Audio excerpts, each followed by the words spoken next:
welcome back YouTubers to my channel of an everyday life of an Aspie looking into the life of AspieAnswersAll syndrome.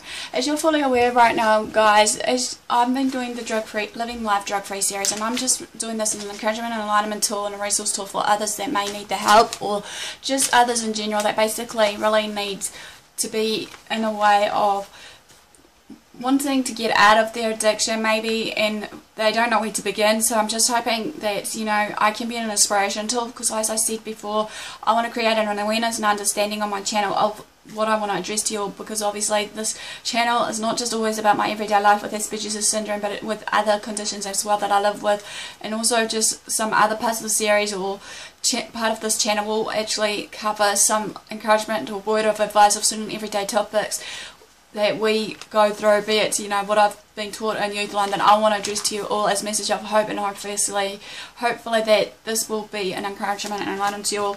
Without further ado, basically, I just was speaking in the last piece why we shouldn't be interfering with someone who is actually chemically dependent that needs to hit rock bottom.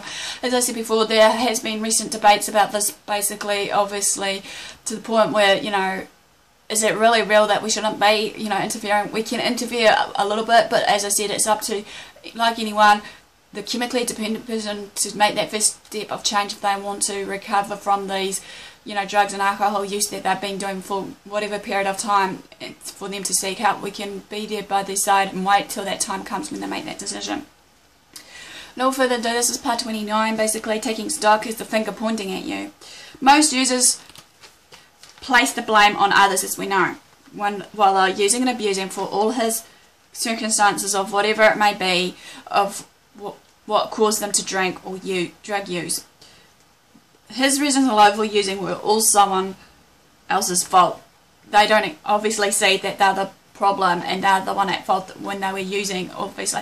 But I said, when certain situation arises, like, I know it's hard for teens to try and get on with their everyday life because it's everyday stresses and challenges like everyone else. It's just how we go about basically making those choices, how we want to go about our day. Do we want to actually create something new and stuff regardless of what's been weighing us down and sort of thing, you know, or do we want to just keep these weights that's weighing down on our shoulders of what we're going through kept hidden? In the process of taking stock, the user needs to finally see himself that he's the problem. They need to take the responsibility for giving up on the drugs so they can get on with their life. You know what they say, if you always do what you've always done, then you'll always get what you'll always want. But that's not always the case, however. Meaning that if you are doing the same things over and over again, you are expecting different results. Chances are you are doing it wrong. You see, when you decide to change your actions and doings, you can finally see the bigger picture of the real you and you only. Okay, admitting that you are the person who is ultimately responsible for making your life better is more important to your first step in turning your life around. In short, taking control of your life and recovery rests with you, no one else but you, with that choice alone factor. This doesn't mean others can't and won't help you with this breaking point of discovery of your self-destructive ways of cycle of using, however. But it does mean that the only person who can make that change, again, is you, by choice. No one but you can make the decision to diligently work for your ongoing recovery. When you give up the blaming game or blaming on others, however, and acknowledge that the fingers all point back at you, here are some ways to take the action and full responsibility for your own actions, thoughts, behaviours and whatnot.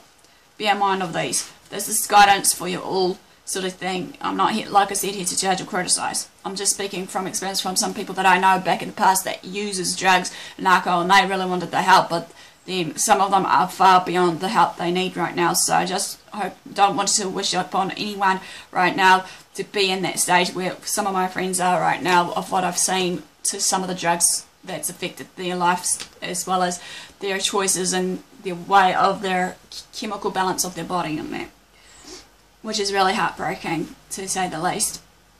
1. Stop using drugs or alcohol totally, no matter what. It's a well-known fact that by using, you can alter your brain, basically chemistry, so that it now only desires the drug but demands it. It's not easy to get the brain to let go and unlearn that unknown craving that was there in the first place, however. Freeing yourself of the desire to use is a long process and one that you have to commit yourself to. 2. Ask for help and get into a treatment program ASAP. 3. Join a support group. 4. Learn all you can about the disease of this addiction that you're going through, be it the drug use, be it the alcohol. Know the signs and symptoms, know what they actually do, the side effects, and basically, you know, everything that is important leading to that point. Because as we know, that chemical addiction of yours can only get worse until they help to stop that destruction on your mind and body and stop it from wreaking havoc on your life. If you really want to break free to actually do this, you know, programs that I've mentioned. Understanding was power. It helps you know what you're up against and helps you prepare your defense and run interference on the potential problems as well as your setbacks that you have been going through of your recovery stage, as I said before about the relapse. Number 5, admit that your chemical dependency is stronger than your ability, shall we say, to fight this, and that you are powerless over it.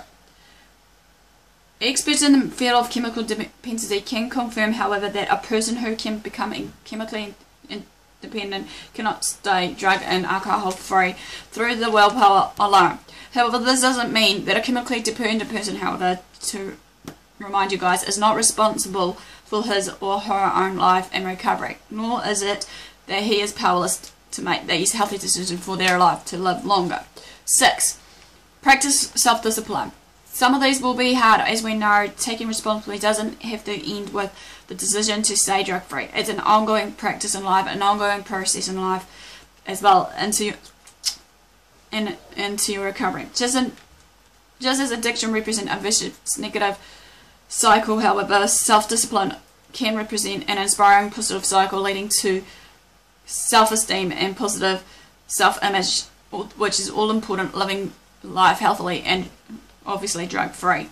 7. Keep a journal. Many people may not like this idea, but writing down your thoughts and stuff while you're using, and that can actually be a good thing until leading to the point where we can actually just let go and be what we can be and do what we can when we can, however. 8.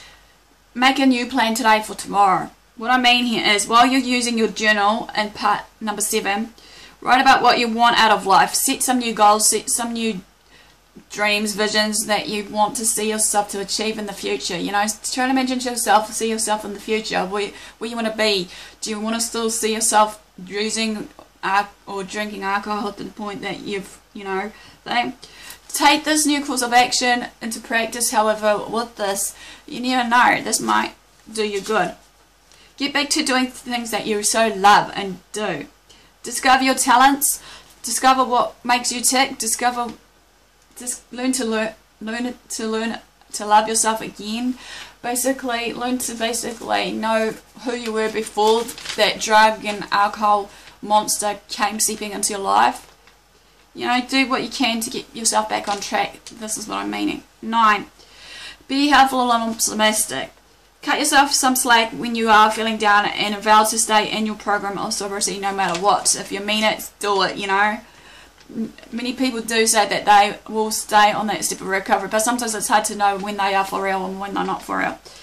As I said before, we are all responsible for our actions, thoughts, behaviours, good or bad, sort of thing. We are in charge of our thoughts we choose to dwell on, the action that we take and the way we live our lives. If we take responsibility for the consequences of our own actions, we are in a truly powerful position. Yes, it can be humbling to see where that destruction of using has led you, but when you take responsibility for those past mistakes as well as your present and future recovery, you are able to begin the freeing process of change.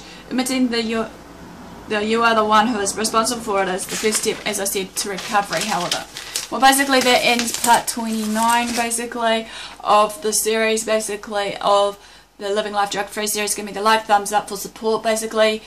Subscribe to my channel if you haven't done so. Follow me on Twitter or Facebook, AspieAnswersAll. Comment below, as I said, to share life stories, or even just comment below with some, you know, positive quotes or something that you live by. I'm trying to reach out to the wider community here for a reason here, obviously. I don't wish for anyone to go through, like I said just earlier, for someone to go through the same thing that a few of my friends has, and looking back now to what they've done in their life by their choice, it's not looking very good for them, because obviously the side effects to these drugs that they were so addicted to has taken over his and her life. So in all that to do, guys, you know, thanks for your support so far, thanks for watching, and you guys have a good day, and I'll see you all soon.